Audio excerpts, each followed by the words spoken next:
Perkenalkan, nama saya Hans PJ Tambunan, MPM 2271003, mata kuliah analisa tanah, tanaman, dan air. Di sini saya akan mempresentasikan tugas saya yang berjudul pengambilan sampel daun kelapa sawit.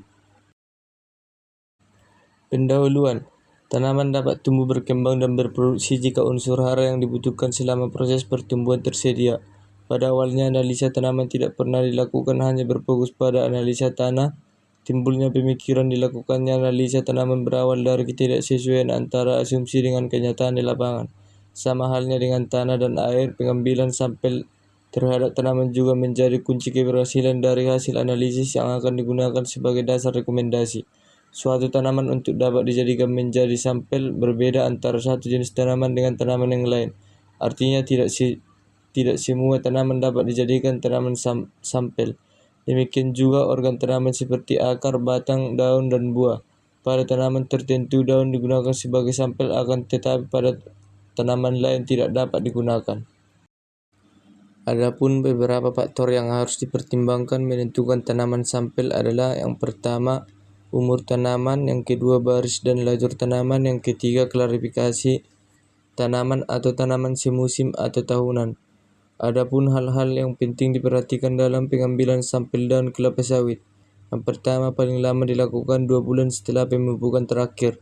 Yang kedua, tidak dilakukan pada musim kemarau panjang dan pada curah hujan yang tinggi 400 mm. Yang ketiga, pengambilan sampel hendaknya dilakukan pada bulan yang sama dengan pengambilan sebelumnya. 4. Sampel daun mulai dapat dilakukan pada tanaman umur 6-12 bulan setelah penanaman. 5. Pengambilan sampel pada tanaman muda jika dianggap perlu dapat dilakukan 2 kali setahun. Metode praktikum menentukan pohon sampel.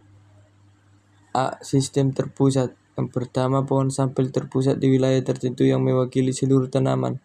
2. Dilakukan pada areal dengan topografi datar berombak. 3. Jumlah sampel pohon sebanyak 30 pohon. 4. Sampel pohon terdapat pada 1-2 baris tanah terletak di tengah areal. B. Sistem tersebar. Pertama, pohon sampel tersebar di seluruh wilayah. 2. Dilakukan pada areal dengan topografi bergelombang berbukit. Kemudian, cara menentukan pohon sampel. Cara menentukan pohon sampel dapat kita lihat dalam PPT berikut ini. Syarat pohon sampel. Yang pertama, pohon tidak dekat jalan, sungai, pohon, dan parit, bukan pohon sisipan. Yang kedua, tidak berdekatan dengan areal terbuka. Yang ketiga, pohon normal dan tidak terkena hama dan penyakit.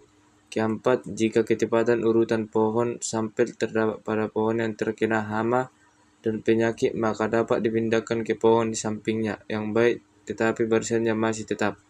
Syarat pengambilan sampel pelepah dan tanaman kelapa sawit. Yang pertama, pada tanaman yang belum menghasilkan umur 2 tahun, diambil pelepah daun ke-9. Yang kedua, pada tanaman menghasilkan diambil pelepah daun ke-17.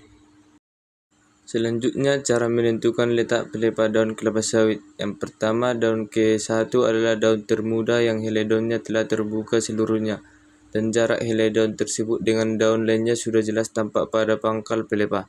Yang kedua, daun ke-9 letaknya di bawah daun ke-1, agak ke sebelah kiri pada spiral arah kanan dan agak kanan pada spiral kiri. Yang ketiga, daun ke-17 letaknya di bawah daun ke-9, agak ke sebelah kiri pada spiral arah kanan dan agak ke kanan pada spiral kiri. Yang keempat, jika tanaman belum menghasilkan umur 2-3 tahun, sampel daun ke-9 tidak dapat diambil, maka dapat diganti dengan daun ke-3. Yang kelima, pengambilan daun sebaiknya dilakukan pada pukul 7 sampai jam 11 WIB. Yang keenam, pengambilan daun tidak dianjurkan pada sore hari dan waktu hujan. Kemudian, cara mengambil sampel daun tanaman kelapa sawit. Yang pertama, memotong pelepah daun sampel. Yang kedua, menentukan pusat atau titik ujung permukaan datar. Yang ketiga, pengambilan helai daun pada titik ujung permukaan datar dari permukaan atas pelepah. Yang keempat, helai daun yang diambil adalah 3 helai pada bagi sebelah kanan dan 3 pada helai bagian sebelah kiri.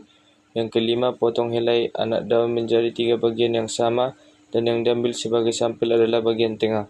Yang keenam, bersihkan helai daun dari debu, jamur, dan lain-lainnya dengan menggunakan kapas yang dibasahi Aquades. Yang ketujuh, Pisahkan lidi dari helai daun dan selanjutnya daunnya saja yang digunakan. Yang ke-8, masukkan helai daun ke dalam amplop yang berlubang dan beri label untuk dibawa ke laboratorium.